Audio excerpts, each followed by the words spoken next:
Welcome to Lyra Echo Stories, where every story echoes emotions, memories, and hidden truths.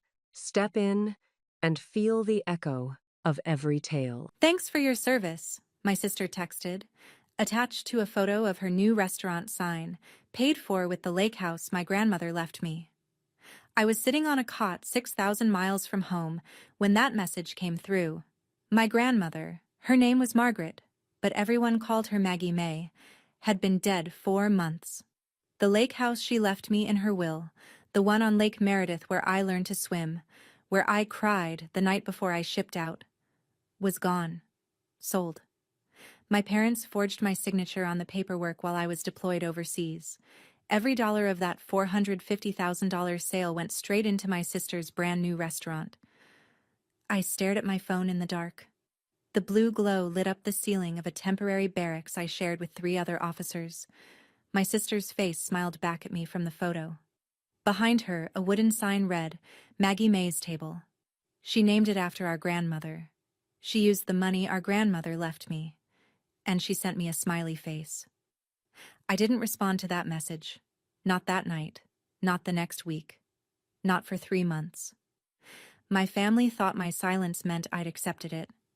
They thought 6,000 miles of distance and the weight of a deployment had made me too tired to fight back. They thought I'd come home, sit down at the dinner table, and swallow it the way I'd swallowed everything else. They were wrong. When I finally flew home, I didn't drive to my parents' house. I didn't call. I walked into a courtroom with a folder full of evidence my father never saw coming, and what the judge said that afternoon made him collapse into his chair in front of everyone. Before I go on, please take a moment to like and subscribe, but only if you genuinely connect with this story. Drop a comment with where you're watching from and your local time. I always love hearing from you. My name is Helena Wolf. I'm 28 years old. I'm a captain in the United States Army, and this is the story of how my own family robbed me while I was serving my country, and what happened when I came home. Now, let me take you back 18 months, to the night I got the call that my grandmother had passed. Growing up in the Wolf house, you learn the hierarchy fast. My father, Richard Wolf, sat at the head of every table, literal and figurative. He'd spent 26 years managing a branch of First Union Bank before retiring early. He kept the household budget on a spreadsheet. He approved purchases over $50. When he talked, you didn't interrupt. When he decided, you didn't question. My mother, Diane, held the second chair. She hadn't worked outside the home since 1994. Her job was keeping peace, which meant keeping us in line with whatever Dad wanted. Her favorite phrase, "Your father knows best." Then there was Vivian, my older sister, 3 years ahead of me. She'd bounced between 4 jobs by 25, but it didn't matter. Dad covered her rent. Mom defended her choices. Vivian was the golden child, pretty, agreeable, close to home. The daughter who stayed. I was the other one. I was the one who joined ROTC in college. The one who told my father at Thanksgiving dinner, junior year, that I'd accepted a commission in the Army. He set his fork down and looked at me like I'd slapped him.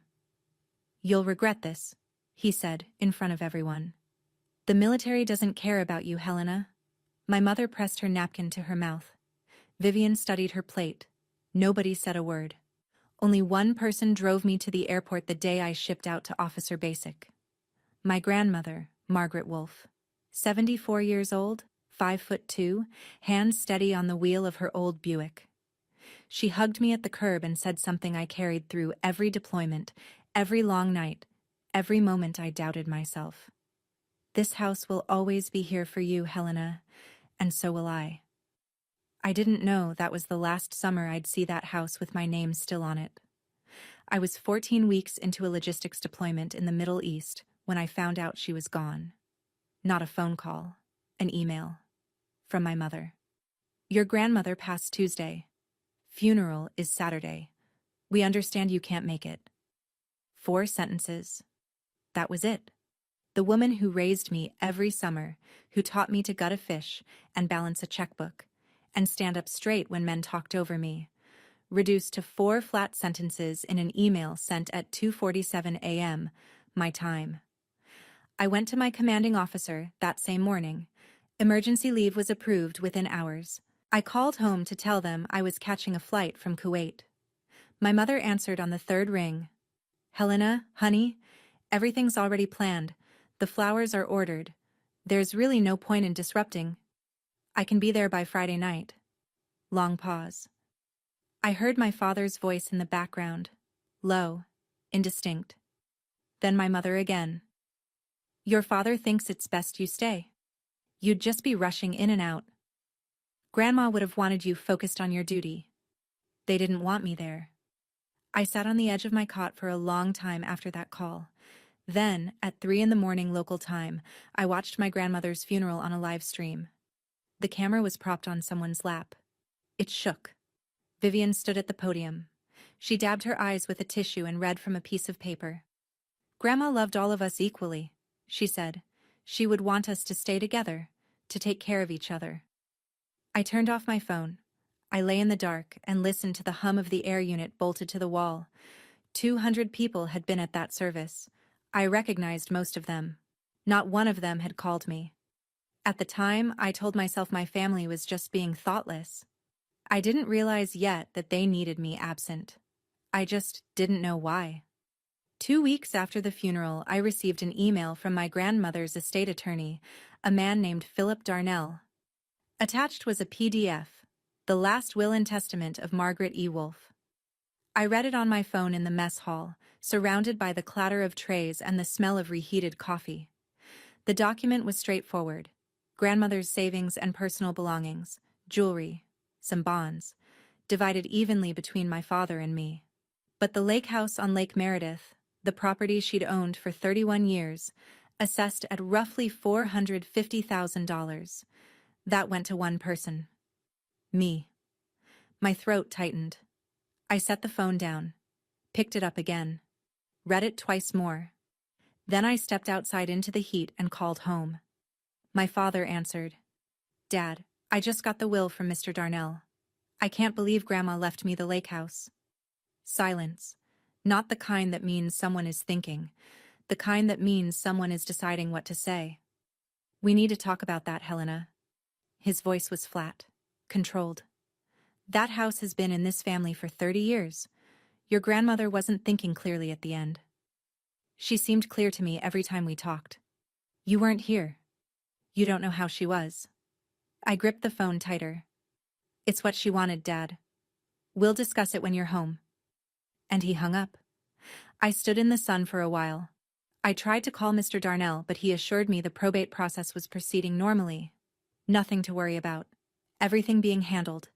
I should have worried more. I should have pushed harder. But I was running logistics for a forward operating base, sleeping 4 hours a night, and I made the mistake that people who trust their families always make. I assumed they wouldn't actually do it. 3 months passed. The deployment settled into its hardest stretch. Long days, short nights, the kind of operational tempo that leaves no room for anything except the work in front of you. 14-hour shifts, supply chain disruptions, convoy schedules that changed every 48 hours. I emailed my father twice about the probate. No response. I called my mother on a Saturday. She picked up and spoke quickly, the way people do when they don't want to stay on the line. "Everything's being handled, honey. Don't worry about it." "Have you heard from Mr. Darnell?" "Your father's dealing with all of that." "Can I talk to Dad?" "He's at the hardware store. I'll have him call you." He never called. I tried Vivian once. Straight to voicemail. At night, when the base went quiet, I'd lie on my cot and stare at the ceiling. Something was wrong. I could feel it the way you feel a shift in weather before the clouds come, pressure in the air, a weight you can't name. One night I dreamed I was standing on the dock at Lake Meredith. The water was still. My grandmother stood at the end of the pier, her back to me. She raised her hand, waving me forward. I walked toward her, but the dock kept stretching longer. I never reached her. I woke at 2 a.m., heart pounding. The next day, during a break between shipments, I called Mrs. Calloway, Maggie Calloway, my grandmother's neighbor and closest friend. She'd lived 2 doors down from the lake house for 20 years. "Funny you called, dear," she said. I saw a for sale sign near the lake last month. Couldn't tell which property from the road. I stopped breathing. Might be the Hendersons finally listing, she added, but I wasn't sure. I told her it was probably nothing. I thanked her. I hung up. But my stomach already knew what my mind refused to accept. It took me 40 minutes to find the county assessor's website. My hands were shaking so badly I mistyped the property address twice. I was sitting on the floor of the communications tent, laptop balanced on my knees, the overhead lights buzzing. It was past midnight. I'd waited until no one else was around. The page loaded. Property address: 1140 Lakeshore Drive, Lake Meredith. Owner of record, transferred. Sale date, March 14th. Seller, Helena Wolfe, via power of attorney, represented by Richard H. Wolfe. Sale price, $450,000. I read it 3 times. Helena Wolfe. My name. My signature. On a document I'd never seen, for a sale I'd never authorized. On a date when I was standing in a warehouse outside Kuwait City counting pallets of engine parts. I sat on that floor for a long time. The screen blurred. I wiped my eyes with the back of my hand and read it again. Then I called my father. He answered on the second ring. Casual. Helena, good to hear from you. Did you sell the lake house? 5 seconds of silence. I counted. It was the right thing to do, Helena. His voice didn't waver, not even a little. Your sister needed the capital. The restaurant is an investment for the whole family. You'll understand when you get home. You forged my name. I made a decision for this family. That's what fathers do. I hung up. I didn't cry. I didn't throw the laptop. I sat there on the floor of that tent with the buzzing lights above me, and something inside me changed shape. It didn't break. It hardened. That was the moment I stopped being his daughter. Not legally. Not yet. But in every way that mattered. The woman who would have begged, who would have argued, who would have called crying. She was gone. What replaced her was a plaintiff. 2 days later, my phone vibrated during a briefing. I glanced at the screen under the table. Vivian. A photo. A storefront with a wooden sign. Hand-painted script. Gold on dark green. Maggie May's table. Below the sign, Vivian stood in a chef's apron, arms wide, grinning. Behind her, through the glass door, I could see pendant lights and white tablecloths. Under the photo, one line. Thanks for your service. Grandma would have loved this. I stared at that message for a very long time. She named the restaurant after our grandmother. The grandmother whose lake house funded every square foot of it. The grandmother whose will, the legal, witnessed, notarized document that said this house belongs to Helena, meant nothing to any of them. And my sister sent me a smiley face. I left the briefing early, walked back to my quarters, sat on the edge of my cot, opened my laptop. I typed an email to Major Daniel Crow. He was a JAG officer stationed at the same base, Judge Advocate General's Corps, military lawyer. I'd met him during a pre-deployment brief 6 months earlier. He'd given a lecture on service member protections. I remembered thinking at the time that I'd never need anything like that. Subject line: I need legal advice. It's personal. I attached 3 things: the county assessor record, a screenshot of Vivian's text, and the PDF of my grandmother's will. Then I closed my laptop and sat in the silence. I didn't text Vivian back. Not that night. Not the next day. Not for 3 months. My family interpreted my silence as defeat. They believed I'd swallowed it. They believed the distance and the deployment and the exhaustion had done what they always expected it to do: make me disappear. But I wasn't silent. I was building a case. Major Crow didn't do emotion. He did procedure. We met in his office the next evening, a plywood-walled room with a folding table, 2 chairs, and a stack of binders taller than the desk lamp. He'd already reviewed my email. Were you stateside on the date of the sale? No. Did you sign a power of attorney? No. Did you authorize anyone, verbally, in writing, by any means, to act on your behalf regarding that property? No. He wrote something on a yellow legal pad. Didn't look up. Then what we're looking at is forgery, and depending on jurisdiction, possibly wire fraud if funds were transferred electronically. He paused. And there's something else working in your favor. He set down his pen. You were on active duty under federal orders. The Service Members Civil Relief Act gives courts broad discretion when a service member's rights are compromised during deployment.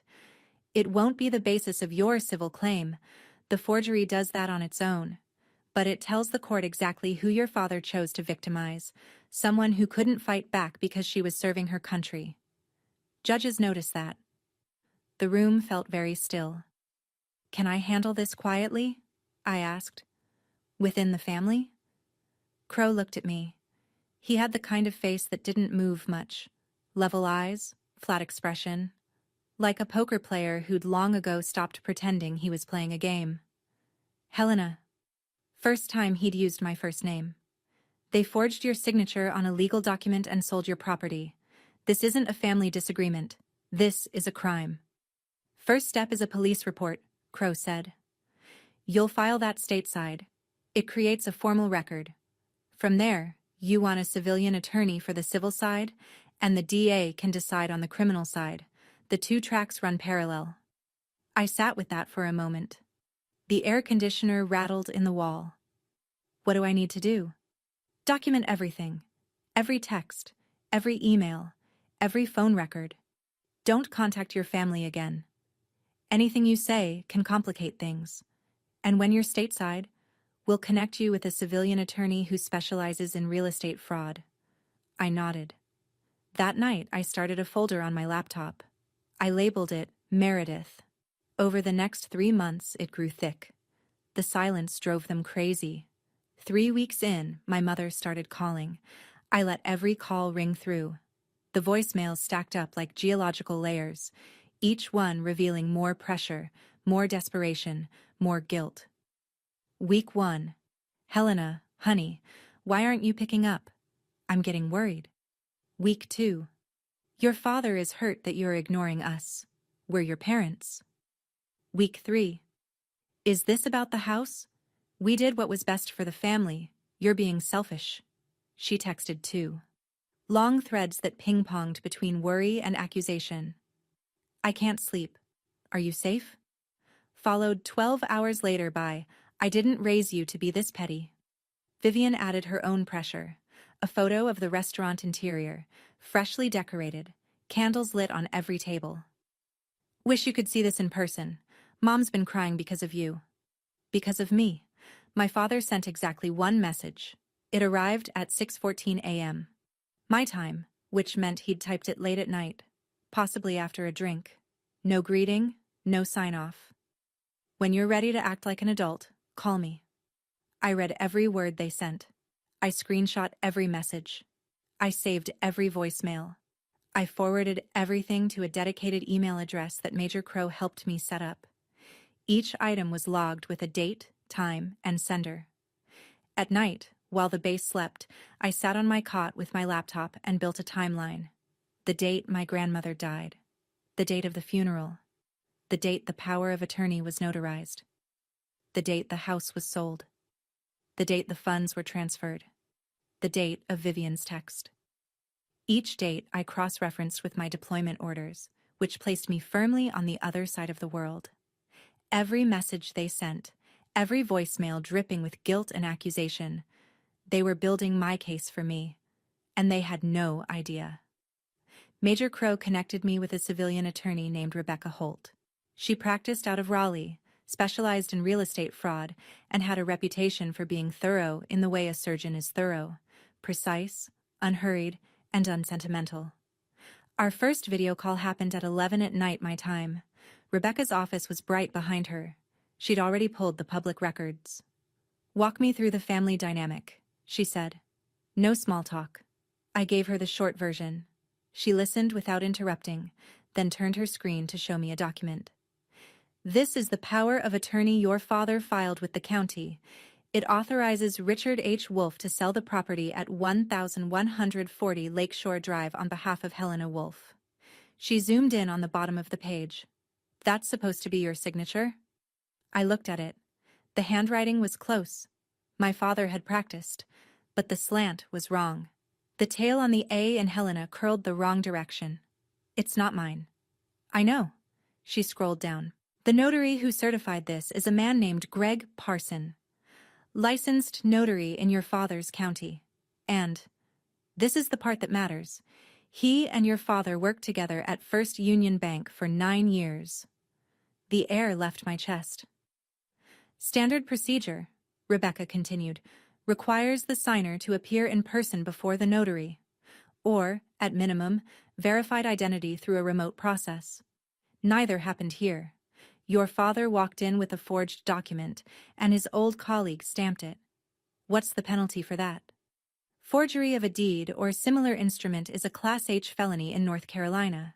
That carries 4 to 25 months in prison. And a permanent criminal record. She paused. For your father? The notary could face his own charges, and he'll almost certainly lose his commission. I said nothing for a long time. That's my father. Rebecca's voice softened, just slightly. I know, but he made that choice when he signed your name. She told me one more thing before we hung up. Helena, the restaurant your sister opened? If it was funded with proceeds from a fraudulent sale, every dollar is traceable. Every single one. Rebecca moved quickly. Within a week, she had the forged power of attorney sent to a forensic document examiner, a woman named Dr. Linda Pace, board certified, with 20 years of courtroom experience. I provided comparison samples, my real signature from military records, tax filings, my officer commission paperwork. All on file, all verifiable, none anywhere my father could have accessed. While Dr. Pace did her work, I made another call. Maggie Calloway picked up on the first ring, like she'd been waiting. I need to ask you something, I said, about my grandmother's state of mind when she made her will. Sharp as a tack, Maggie said immediately. Your grandmother balanced her own checkbook until 3 weeks before she passed. She drove herself to the attorney's office to sign that will. I know because I went with her. My chest tightened. You were there? Sat in the waiting room. She came out and said, "It's done. Helena gets the house." And then she told me something I never forgot. I held my breath. She said, "Richard will try to take it. That's why I'm putting it only in Helena's name, not the family." Helena. I pressed my hand over my mouth. My grandmother knew. She saw it coming. She knew her own son well enough to predict exactly what he would do, and she'd tried to protect me the only way she could. If you ever need me to say that in front of a judge, Maggie added, her voice steady, I will. I promised your grandmother I'd look out for you. And I don't break promises, sweetheart. I thanked her. I tried to keep my voice even. I mostly succeeded. After we hung up, I sat alone in my quarters for a long time. My grandmother had known. She'd known. And she'd built what walls she could around me. It wasn't enough to stop my father, but it was enough to prove, if it ever came to that she'd intended every word of that will. Meanwhile, my sister was building a monument to her own guilt and posting it online for everyone to see. Vivian launched an Instagram page for the restaurant.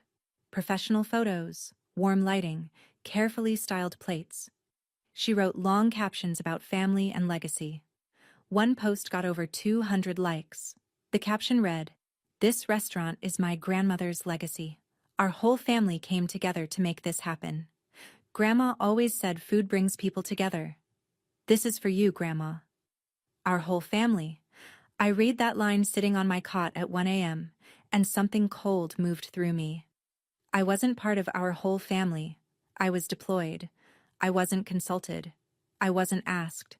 My name was forged on a legal document so my sister could hang Edison bulbs and buy a commercial oven. But Vivian didn't see it that way. To her, this was a feel-good story. Granddaughter honors grandmother's memory through food. Beautiful, shareable, likable. The comments poured in. So beautiful. Your grandma would be so proud. My mother had commented too. So proud of you, sweetheart. Nobody asked where the money came from. I screenshot the post, the caption, the comments, the date stamp, the engagement metrics. I sent it to Rebecca. Her reply came within the hour. This is public evidence that she's spending the fraudulent proceeds and constructing a false narrative. She's using the word family to imply collective consent. Keep documenting everything she posts. So I did. Every photo, every caption, every comment. I saved them all in the folder labeled Meredith. My sister was telling the world a beautiful story about our grandmother. She just didn't realize that every word of it was building a case she couldn't take back. The money wasn't the worst part. I found out the worst part on a Tuesday, during a routine email exchange with Maggie Calloway. She'd been sending me small memories, stories about my grandmother, recipes she'd found in Grandma's kitchen, photos from holidays I'd missed. They were a kindness I didn't know I needed.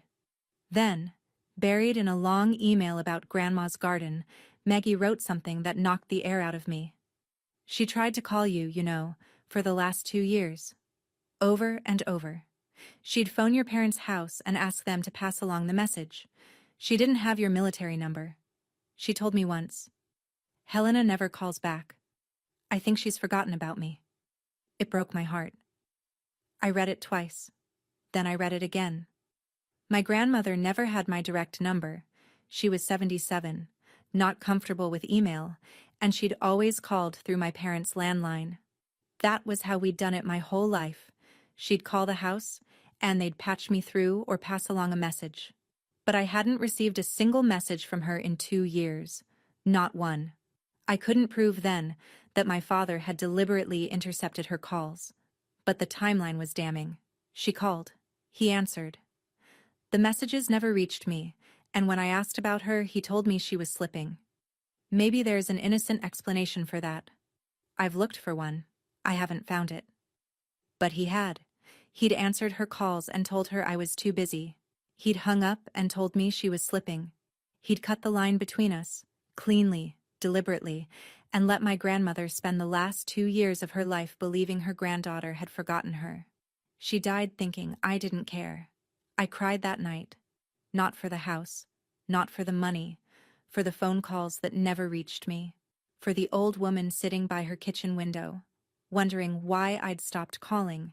He didn't just steal my property, he stole the last 2 years I could have had with my grandmother. And that is something no court on earth can give back. My deployment ended in August. I flew from Kuwait to Ramstein, then Ramstein to Fort Liberty. 22 hours of travel, 3 connections, and a headache that sat behind my eyes like a clenched fist. Somewhere over the Atlantic, I turned my personal phone back on. 11 missed calls, 6 voicemails, 23 texts, my mother's name, over and over. I opened the most recent text, sent 4 hours earlier. We're all coming to pick you up. Vivian's closing the restaurant for the day. Dad's cooking your favorite, pot roast and potatoes. It's time to put this behind us, honey. We love you. I could see it so clearly, the 3 of them waiting at arrivals. My mother with a handmade sign, Vivian with a bakery box, my father standing slightly apart, arms crossed, jaw set, ready to accept my surrender with a firm nod and a one-armed hug. They wanted to wrap me in a homecoming before I could think straight. Smother the anger with sentimentality. Put me at the dinner table, pass the potatoes, and say, "We're family," enough times until it felt true. I'd seen this play before. Every holiday, every argument, every time one of us stepped out of line, the Wolf family reset button. Sit down, eat, pretend it didn't happen. Not this time. I called my mother, kept my voice level. Don't come to the airport. I need a few days to settle in. Helena, please. Your father is trying. I'll call when I'm ready. I hung up. Then I dialed Rebecca Holt. I land Thursday. When can we file? Rebecca paused. The complaint is drafted and ready. But Helena, there's something you should know first. Her voice shifted. The notary, Greg Parson. He's agreed to cooperate. I closed my eyes. The plane hummed around me. What does that mean? It means he's scared.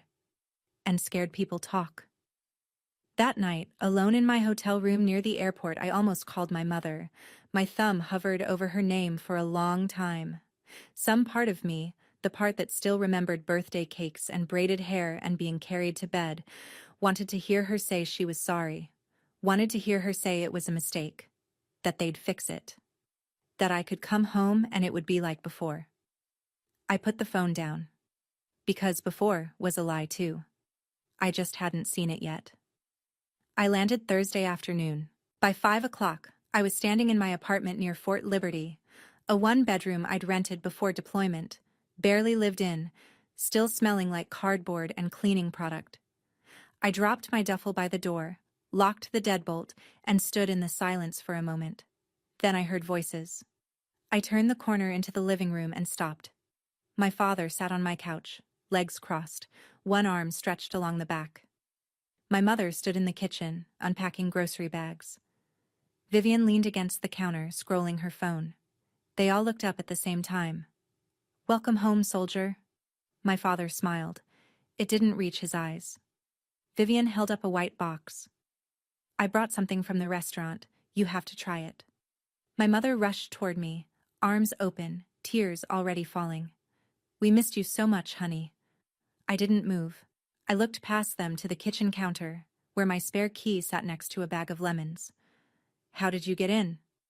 "I used the emergency key," my mother said, still reaching for me.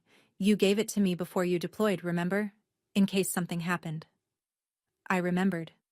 In case of emergency. In case the pipes burst. In case I died overseas and someone needed to collect my things. Not for this. "I asked you not to come." The room shifted.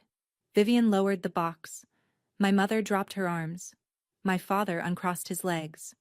"You're our daughter. We don't need an invitation." "You used a key I gave Mom for emergencies." I kept my voice flat. "This isn't an emergency. This is a boundary. Please leave." Nobody moved. The refrigerator hummed. Vivian tried to laugh. "Helena, come on. It's just dinner." "Please leave," I said again, and opened the front door. My father didn't move. He looked at the open door, then back at me, and sat down again. "You want to throw your family away over a house? This isn't about a house, Dad. Your grandmother would be ashamed of you. Don't speak for her. I am her son. And I am the person she chose to leave it to." His jaw tightened. My mother stepped between us, hands raised, the peacekeeper deploying her standard protocol.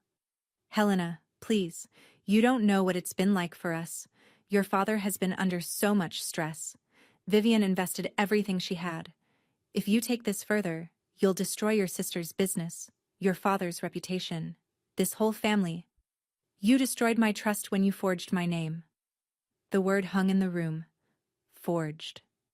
My mother flinched. Vivian set the bakery box on the counter. When she spoke, her voice was harder than I expected. "Oh, come on, Helena. You were gone. You're always gone. You didn't even come to Grandma's funeral." She spread her hands. "What were we supposed to do? Let a $450,000 house just sit there?" I looked at my sister, looked at her carefully. "I wasn't at the funeral because Dad told me not to come." Vivian blinked. My mother looked at the floor. My father stood up. He walked toward the door slowly, like he was doing me a favor by leaving. At the threshold, he stopped. Close enough that I could smell his aftershave. "If you do what I think you're about to do," he said quietly, "you won't have a family to come back to." I met his eyes. "I haven't had one in a long time." He walked out. My mother followed, crying. Vivian picked up her box and left without looking at me. I closed the door. Locked it. Called a locksmith. Then I called Rebecca. "File everything." Rebecca filed on Monday. The complaint named Richard H. Wolfe and Vivian R. Wolfe as defendants.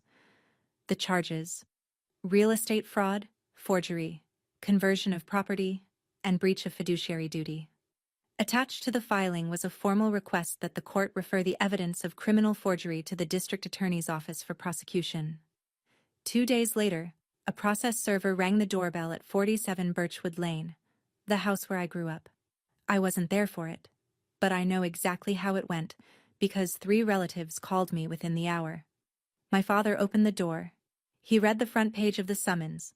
According to my Aunt Janet, who was visiting for coffee that morning, The color drained from his face so fast she thought he was having a heart attack. My mother came running. She read it over his shoulder and had to sit down on the porch steps. Vivian received her own summons the same afternoon. She was named as a co-defendant, a knowing beneficiary of fraudulently obtained funds. My father called me 7 times that evening. I watched each call light up my screen and let it ring. Vivian called once. Her voice on the voicemail was shaking. "Are you serious? You're suing me? Your own sister? Over a house?" Over a house. That was still how she framed it. Over a house. By the end of the week, the family narrative machine was running at full speed. My father called every relative he could reach.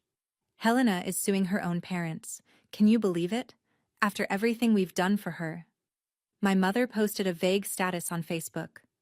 "When your own child turns on you, all you can do is pray." Some relatives called me. Most were confused. A few were angry. I gave each one the same answer. "You're welcome to attend the hearing. The truth will be there." That same week, Rebecca filed a separate criminal complaint with the district attorney's office.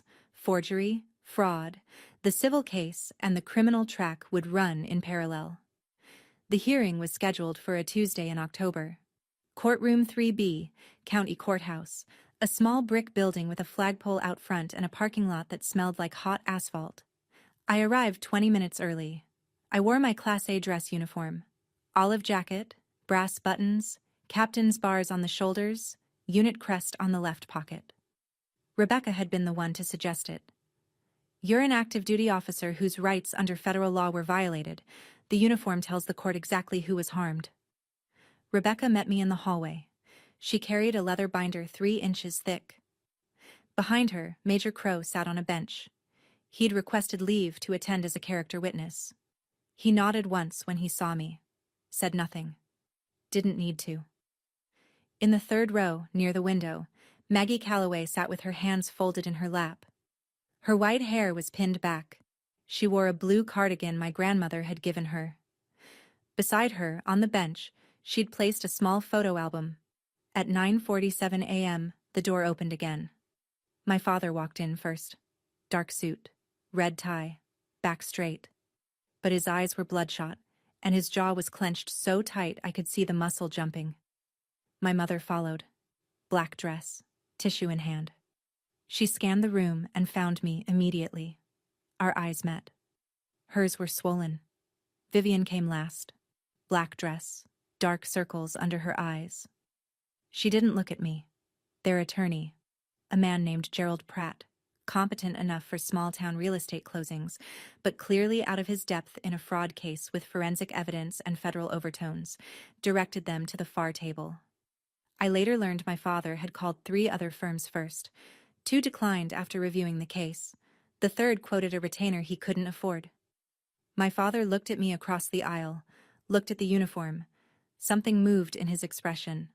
Surprise? Maybe. Or recognition. The daughter he'd dismissed had come back dressed in exactly the thing he'd told her she'd regret. I held his gaze for 2 seconds. Then I turned to face the bench. The judge entered. We all rose. Judge Patricia Whitmore was in her late 50s, with reading glasses on a chain and a voice that carried without effort. She reviewed the filings, then turned to Rebecca. "Counsel for the plaintiff, proceed." Rebecca stood. She didn't rush. "Your Honor, the plaintiff, Captain Helena Wolfe, is the sole named beneficiary of real property located at 1140 Lakeshore Drive, Lake Meredith, per the last will and testament of Margaret E. Wolfe, deceased." She opened her binder. "We will demonstrate that the defendant Richard Wolfe fabricated a power of attorney bearing the plaintiff's forged signature, had it fraudulently notarized, and used it to sell the property for $450,000, while the plaintiff was deployed overseas on active military orders." She laid out the evidence with the precision of a surgeon arranging instruments. Exhibit A, the forensic handwriting analysis from Dr. Linda Pace, concluding with 99.7% certainty that the signature on the power of attorney was not Helena Wolfe's. Exhibit B, my military deployment orders, not cited under SCRA, but as direct evidence that I was physically incapable of signing any document in the state of North Carolina on March 14th. Exhibit C, the property transfer records showing the $450,000 deposited directly into an account registered to Vivian R. Wolfe. Exhibit D, text messages from both defendants, demonstrating knowledge and intent. Rebecca highlighted Vivian's text to me, the photo of the restaurant sign with, "Thanks for your service." She showed the Instagram posts where Vivian wrote, "Our whole family came together." Then she pulled up bank records showing the $450,000 deposited directly into Vivian's personal account. Not a family account, not a trust. Vivian's name, Vivian's account. Ms. Wolfe didn't just benefit from the fraud, Rebecca told the court. She received the proceeds, she knew the source, and she publicly celebrated it. The defense attorney adjusted his glasses, stood slowly. "Your Honor, my client believed he was acting in the best interest of the family estate. There was a verbal understanding." "Was there written authorization from the property owner?" Judge Whitmore asked. "No, Your Honor." "Then there was no authorization. Continue." The defense attorney called my father to the stand. Richard straightened his tie and walked to the witness box. "My mother wasn't thinking clearly when she wrote that will," he said. "The house was always meant to stay in the family." Judge Whitmore looked at him over her glasses. "Mr. Wolfe, was your mother declared mentally incompetent by any medical professional?" "No." "Did you contest the will during the probate process?" "No." "Then the will stands as written." My father sat down. His shoulders dropped 2 inches. Judge Whitmore reviewed her notes. "Plaintiff's counsel, do you have additional witnesses?" "One more, Your Honor. Mrs. Margaret Calloway." Maggie stood slowly. She smoothed her cardigan, my grandmother's cardigan, and walked to the witness stand with the careful steps of a woman who knew exactly where she was going and why. Rebecca asked the first question. "Mrs. Calloway, how long did you know the decedent, Margaret Wolfe?" 42 years. She was my neighbor and my dearest friend." "In your observation, was Mrs. Wolfe mentally competent when she drafted her will?" Maggie's chin lifted. "Margaret Wolfe was the sharpest woman I ever knew. She balanced her own checkbook until 3 weeks before she died. I drove with her to the attorney's office the day she signed that will. She walked in alone. She walked out and told me, 'It's done. Helena gets the house.'" Rebecca paused. "Did she say anything else?" Maggie looked directly at my father. Her voice didn't waver. She said, "Richard will try to take it. That's why I'm putting it in Helena's name. Not the family. Helena." The courtroom went still. I saw my Aunt Janet press her hand to her mouth. My father stared straight ahead, unblinking. "There's one more thing," Maggie continued. She hadn't been asked, but no one stopped her. "Margaret tried to call Helena for 2 years before she passed. She'd phone Richard's house and beg him to pass along a message. He never did." Her voice cracked. "She told me once, 'I think Helena has forgotten about me.' She died believing that. And it wasn't true." Something small and terrible happened in the room. The air changed. The relatives who'd come to support my father shifted in their seats. One of them, a cousin I hadn't seen in years, looked at Richard like she was seeing him for the first time. My mother covered her face. Vivian stared at the table. My father didn't move at all. "Mrs. Wolfe was not confused," Maggie said softly. "She was afraid. Not of dying, of what her son would do after she was gone." Judge Whitmore nodded once. "Thank you, Mrs. Calloway." Judge Whitmore took 15 minutes to review her notes. No one in the courtroom spoke. My mother's quiet crying was the only sound, rhythmic and thin, like a clock running down. The judge removed her glasses, set them on the bench, looked at my father. "The court finds clear and convincing evidence that Richard H. Wolfe fabricated a power of attorney bearing the forged signature of Helena Wolfe, had it fraudulently notarized by a licensed notary with whom he had a prior professional relationship, and used that document to sell real property belonging to the plaintiff, while the plaintiff was deployed overseas in active military service." She paused. "Let the words settle," This court is deeply troubled that the defendant chose to exploit a window of time when the plaintiff, an active duty service member deployed overseas, was physically unable to monitor or protect her own property. While the core of this case is forgery and fraud under state law, the court notes that targeting someone who is serving this country adds a particularly troubling dimension to the defendant's conduct. She turned to the documents in front of her. The court orders the following. First, the court finds the power of attorney fraudulent and the resulting property sale to be the product of forgery. Given that the property has since been conveyed to a bona fide purchaser with no knowledge of the fraud, the court will not unwind that transaction. Instead, the defendants shall bear full financial responsibility. As the property has been transferred to a bona fide purchaser who acted in good faith, the defendants shall pay full restitution of $450,000 to the plaintiff. Second, additional damages in the amount of $85,000, covering loss of property use, legal costs, and compensatory damages.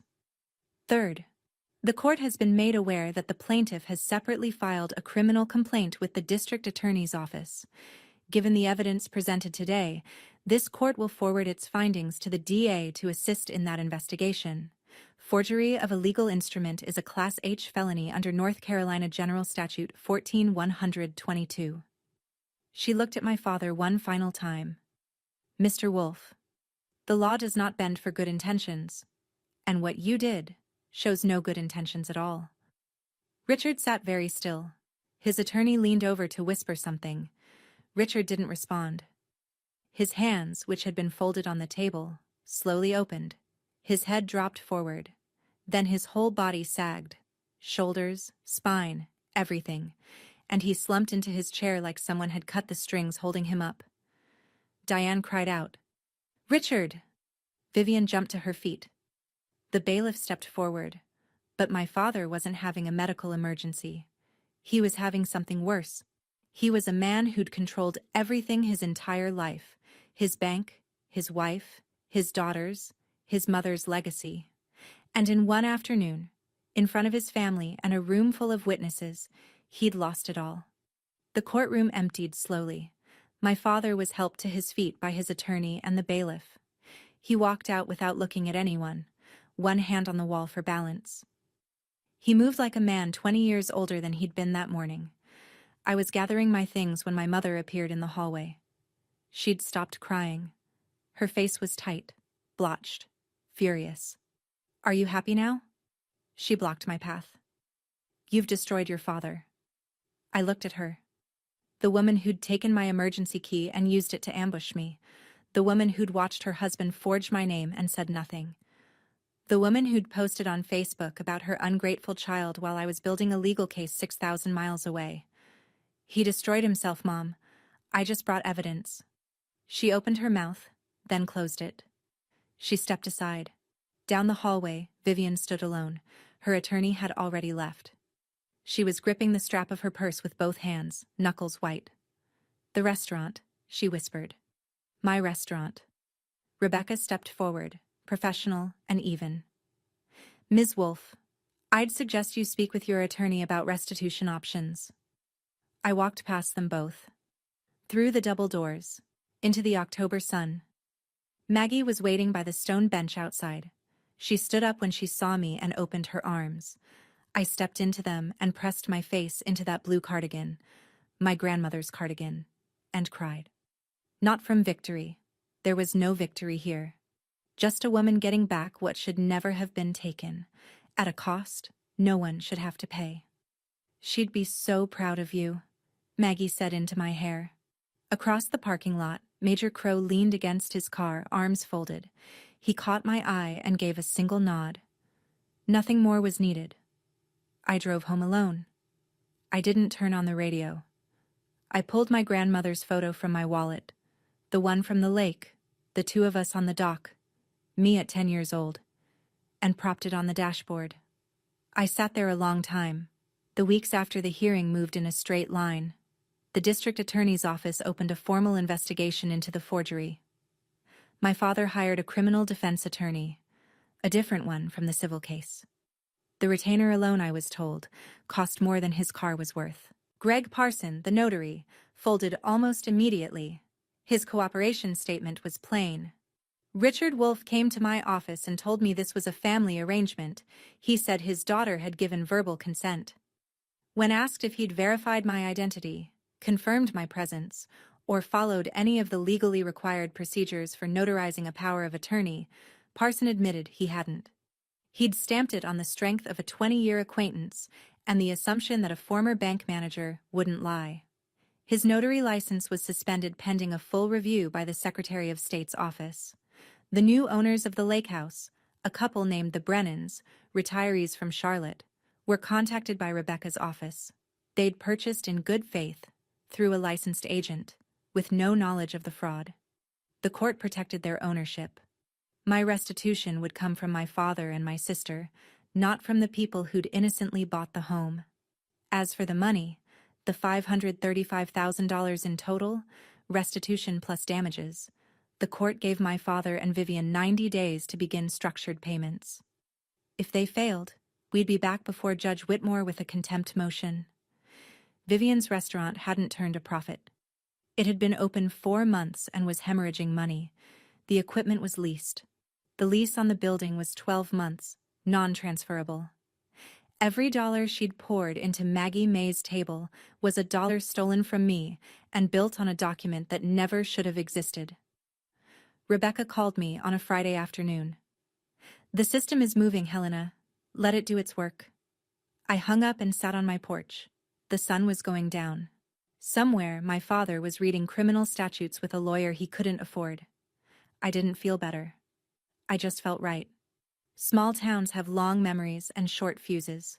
Within 2 weeks of the hearing, everyone in my parents' circle knew. Not because I told them. I didn't post anything, didn't make a single call. The courtroom had done the work. A reporter from the county paper had published a short item in the court proceedings column, a civil fraud case involving a forged power of attorney and the sale of a deceased woman's property. No names, criminal charges hadn't been filed yet, but in a town of 11,000, everyone knew who lived on Lakeshore Drive. The phone calls came to me in a slow, steady wave. First, my Aunt Janet. She was crying. "I knew something was wrong at Thanksgiving when your father got so defensive about the house. I should have said something. I'm sorry, Helena." "It's okay, Aunt Janet. You didn't know." "I should have asked." Then cousins, old family friends, people who'd been at my grandmother's funeral. Some just left voicemails, short, awkward, kind. "Heard what happened. Thinking of you." A few admitted they'd called me ungrateful before the hearing and were ashamed. I responded to each one the same way. "Thank you. I appreciate you reaching out. But I need time." Not everyone was kind. 2 of Vivian's friends sent messages I didn't finish reading, accusations of jealousy, cruelty, ingratitude. I read the first lines, then deleted them. They didn't know me. They knew Vivian's version. One text stood out from the rest. An old neighbor of my parents, a man named Frank, who'd known my grandmother since the 1980s. He wrote, "Your grandmother was a good woman who raised a good granddaughter. I'm sorry it came to this." I saved that one. I read it on nights when I wasn't sure if what I'd done was worth the wreckage. It always was. Money reveals what character hides. Vivian couldn't pay. Maggie May's table had never turned a profit. It was a dream funded by stolen money and decorated with someone else's legacy. Within 6 weeks of the ruling, Vivian listed the restaurant's equipment for sale. The commercial lease couldn't be transferred. She negotiated an early termination with the landlord that cost her another $8,000 she didn't have. The sign came down on a Thursday. I know because Maggie Calloway drove past and told me. "That green sign with your grandmother's name on it," she said. "It's gone." Good. My father's situation was worse. The criminal defense attorney's fees were climbing. His retirement savings, the ones he'd guarded so meticulously all those years on his spreadsheets, were bleeding out. He and my mother put the family home on Birchwood Lane up for sale, the house where I grew up, the house where he'd sat at the head of the table and decided what happened to everyone in it. They moved into a 2-bedroom rental apartment on the east side of town, My mother sent me one final text. "I hope you can live with yourself." I read it. I didn't respond. I saved it. Habit by now. Vivian moved to Asheville. She got a job managing someone else's restaurant. No ownership. No sign with her name on it. No Instagram posts about legacy. I didn't celebrate any of this. There's nothing to celebrate when your family burns down and you're the one holding the match, even if the fire was their fault. But I did one thing. I took a portion of the restitution and contacted my old high school. I set up a small scholarship fund for graduating seniors planning to serve. Military, Peace Corps, AmeriCorps. Anything that took them away from home to do something larger than themselves. I named it the Margaret Wolfe Memorial Scholarship. Not because I wanted anyone to know, because my grandmother always said, "Help the ones who have no one in their corner." She would have liked that. I drove to Lake Meredith on a Saturday in November. I didn't plan it. I'd been running errands, dry cleaning, oil change, the ordinary machinery of a life reassembled, and found myself on the county road that led to the lake. I followed it without thinking, the way your body remembers a route your mind has tried to forget. The house was still there. New paint, a soft gray, replacing the white I remembered. New fence. The porch railing had been replaced, and the old wooden swing was gone. In the front yard, the new owners had planted sunflowers, tall and heavy-headed, leaning toward the road. I pulled over and turned off the engine. The dock was visible through the side yard. Same shape, same weathered wood. The water behind it was flat and silver, catching the November light. I remembered the summer I was 12. My grandmother sitting on the end of that dock, bare feet in the water, a paperback in her lap. I'd asked her why she liked the lake so much. "Because water always finds its way, Helena." She hadn't looked up from her book. "You can dam it. You can divert it. But it always finds the path forward." I sat in my car and looked at the sunflowers. They hadn't been there when it was ours. Nothing about the property was mine anymore. Not the gray paint, not the new fence, not the dock. But the memory of her sitting there, feet in the water, telling me to keep moving, that was mine. No forged signature could touch it. No courtroom could award it to someone else. I started the engine, pulled back onto the road. The radio came on. Some country song I didn't know, steel guitar and a woman's voice singing about going home. I rolled down the window and let the lake air fill the car. The house wasn't mine anymore. But what it taught me, that no one gets to take what's yours just because they're louder or closer or more willing to lie, that was mine forever. 6 months passed. I stayed at Fort Liberty. I was promoted to a new logistics position, one I'd put in for before deployment and forgotten about in the chaos.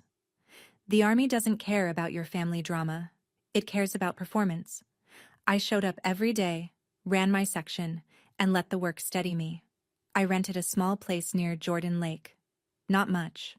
1 bedroom, a screened porch, a dock shared with 2 other units. On Saturday mornings, I sat on that dock with coffee and watched the herons work the shallows. It wasn't Lake Meredith. It wasn't my grandmother's house, but it had water and quiet and the sound of nothing going wrong. I didn't contact my parents. My mother mailed me 2 handwritten letters. I recognized her looping script on the envelopes. I opened them, read them. They were full of hurt and accusation and, in the second one, a thin thread of something that might have been regret. I put them in a drawer. My father was negotiating a plea deal through his criminal attorney. I didn't follow the details. Rebecca kept me informed when it mattered. That was enough. Vivian was in Asheville, working, silent. The person I spoke to most was Maggie Calloway. She called every Sunday afternoon. We talked about small things. Her garden, my work, the weather at the lake. Sometimes she told me stories about my grandmother. Sometimes she just listened. "I'm not trying to replace Margaret," she told me once. "I know. But I'm here, as long as you need." I also joined a veterans support group that met Wednesday evenings at the community center near base. I didn't share my story for the first month, but when I did, briefly, without self-pity, several people in the circle nodded. They'd lost things too. Different things. But the shape of the loss was familiar. One woman said afterward, "You didn't lose your family in combat." She looked at me.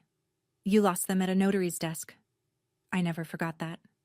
The letter arrived through Maggie. Vivian had mailed it to Maggie's address. She didn't have my new one. 2 handwritten pages, front and back, in Vivian's tight, slanted script. Maggie called before forwarding it. I didn't read it, but I wanted you to know it was coming. I opened it that evening on the screened porch, with the last light coming through the trees. Vivian wrote the way she talked, direct, a little unpolished. No flourish. She didn't start with an apology.